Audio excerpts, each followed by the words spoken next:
Salam, selamat malam Bapak Ibu yang dikasihi Tuhan. Kembali kita bertemu dalam ibadah malam Pasion yang keempat, baik kita yang ada di tempat ini maupun yang ada di rumah kita masing-masing. Pada malam hari ini kembali kita mendengarkan sabda Tuhan dengan tema perintah baru. Marilah kita terlebih dahulu berdoa sebelum mendengarkan firman Tuhan. Bapa kami yang di surga, kembali kami mengucapkan syukur dan terima kasih kami kepadamu oleh karena kesempatan yang indah bagi kami untuk memuji dan memuliakan Engkau. Terlebih kami boleh duduk dan untuk mendengarkan kebenaran firman-Mu. Berikanlah kepada kami hikmat dan pengertian, sehingga kami bukan saja mengerti, tetapi kami juga melakukan kebenaran firman-Mu. Di dalam nama Yesus Putra-Mu kami berdoa dan mengucapkan syukur kami. Amin.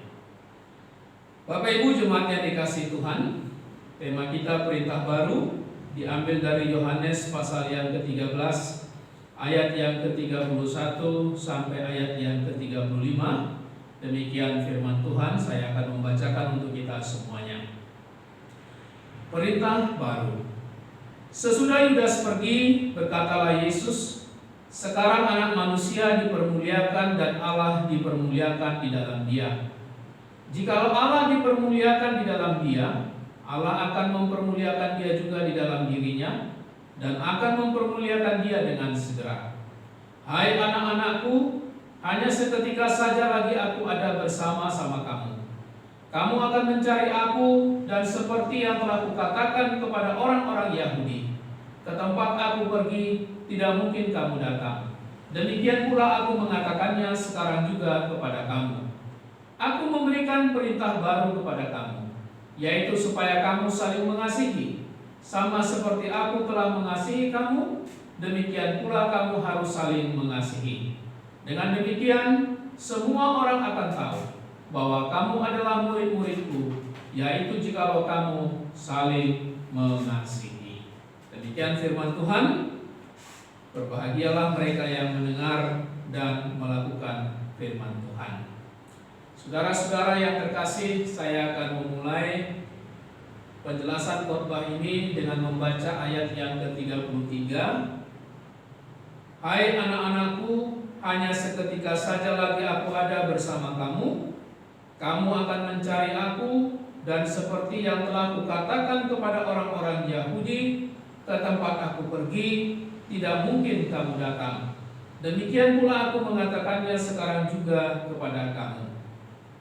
Nah, saudara-saudara, setelah membaca ayat ini, apa kira-kira yang ada dalam benak saudara?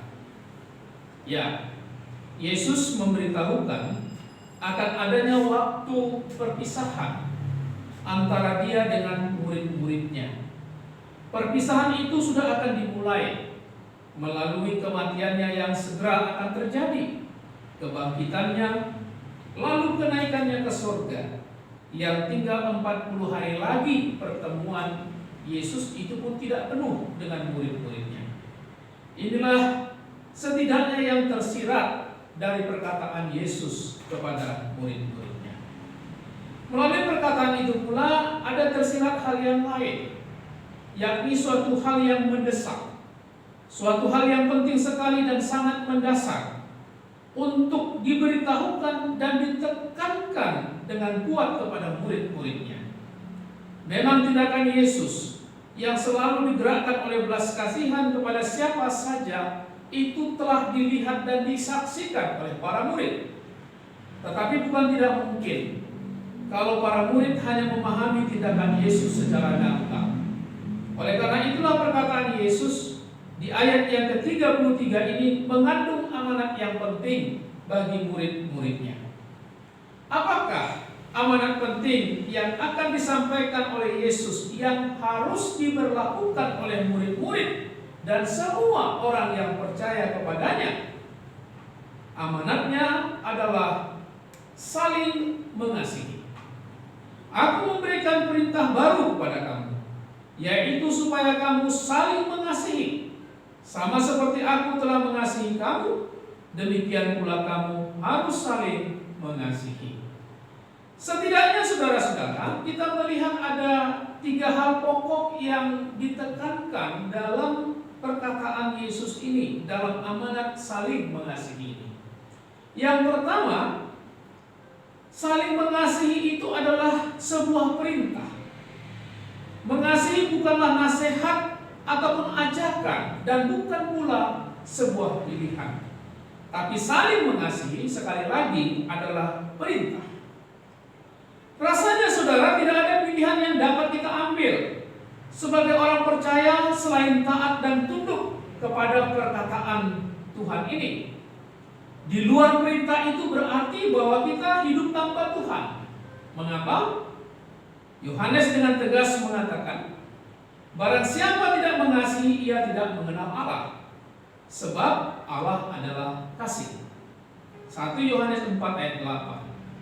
Di sini kita diberitahukan bahwa Allah dalam hakikatnya adalah kasih. Menciptakan segala sesuatu karena kasih. Bertindak dalam dunia ini juga karena kasih. Bahkan dia datang ke dunia ini juga karena kasih. Kasih, kasih, dan kasih. Itulah yang tergambar dari hikmat dan perbuatan Allah. Oleh karena Allah adalah kasih, maka tentu dia pastilah tidak dapat melakukan dan memberikan perintah yang bertentangan dengan dirinya sendiri. Oleh karena itu, perintah untuk saling mengasihi adalah perintah yang sangat logis, sangat beralasan, dan perintah yang memiliki legitimasi kekal karena berdasarkan kepada Allah yang kekal itu. Oleh karena itu, siapapun yang menolak perintah ini, maka ia dengan sendirinya juga menolak pribadi Tuhan dalam hidupnya. Oleh karena itu, saling mengasihi ini adalah sebuah perintah. Yang kedua, saudara-saudara, saling mengasihi dikatakan adalah sebagai perintah baru. Mengapa dikatakan perintah baru? Pada umumnya dalam pemahaman dan pengajaran orang Yahudi, secara mendasar berlaku ajaran yang berkembang, yaitu kasihilah sesamamu manusia dan bencilah musuhmu. Hal ini terlihat dari apa yang dikatakan oleh Yesus dalam Matius 5 ayat 43. Sesamamu manusia di sini lebih kepada kaum sebangsa mereka saja. Sama-sama orang Yahudi, sama-sama keturunan Abraham. Di luar kaum sebangsa, mereka akan menganggap itu sebagai orang asing, di mana hukum kasih itu tidak perlu diberlakukan bagi mereka.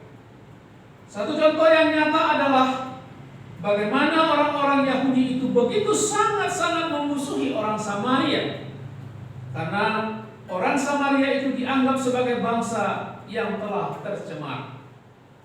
Ke-10 hukum Tuhan yang menjadi dasar dan perilaku hidup orang Yahudi itu telah mengalami kemerosotan dan pendangkalan arti dalam prakteknya.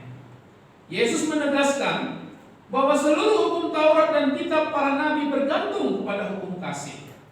Kasih kepada Allah dan kasih kepada sesama manusia. Matius 22:34 sampai 40.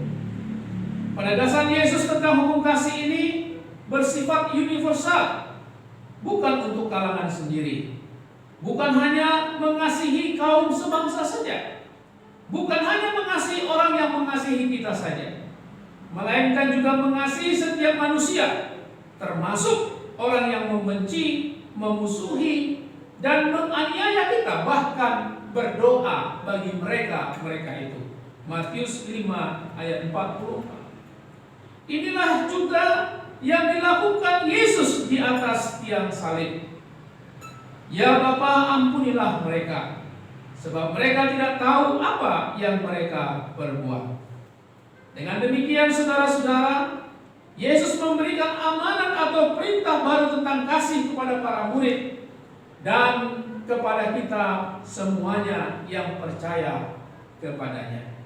Ketika kita hidup dalam tuntutan dalam perintah itu, maka kita hidup untuk Tuhan dan kita hidup di dalam melakukan kehendak Tuhan.